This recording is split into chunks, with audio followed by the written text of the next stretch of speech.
Edward Dwight joined the Air Force in 1953. He was a great test pilot, really great, like one of the very best kind of great. But there was just one problem. Edward Dwight was black, and it was the 1950s. Less than a decade later, John F. Kennedy had pledged to put human beings on the moon.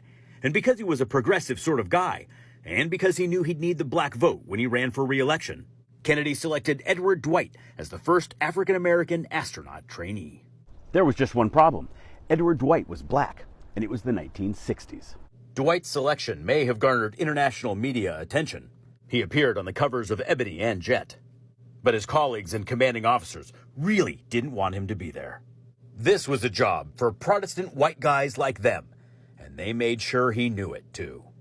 They told him to his face that they weren't allowed to fire him, but that they would do everything in their power to force him to quit. They sidelined him, refused to train him, and created a threatening work environment. The White House repeatedly stepped in, forcing their hand, which just made them detest Dwight's presence all the more.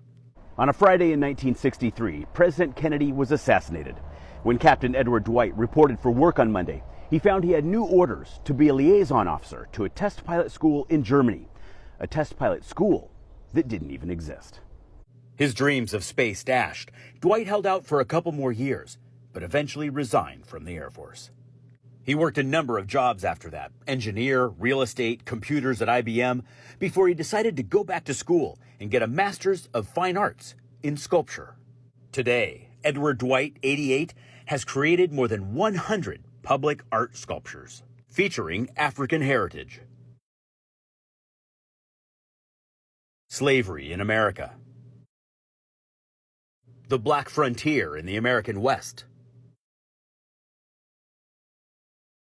Jazz greats like Dizzy Gillespie, Louis Armstrong, Charlie Parker, Miles Davis, Benny Goodman, and Duke Ellington, as well as the African-American experience.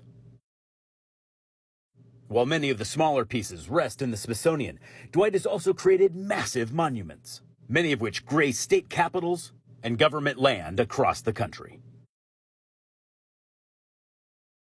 And while no one can say that Edward Dwight didn't make something significant out of his life, I can't help but wonder, and I'm certain he can't help but wonder, what might have happened had things worked out just a little bit differently.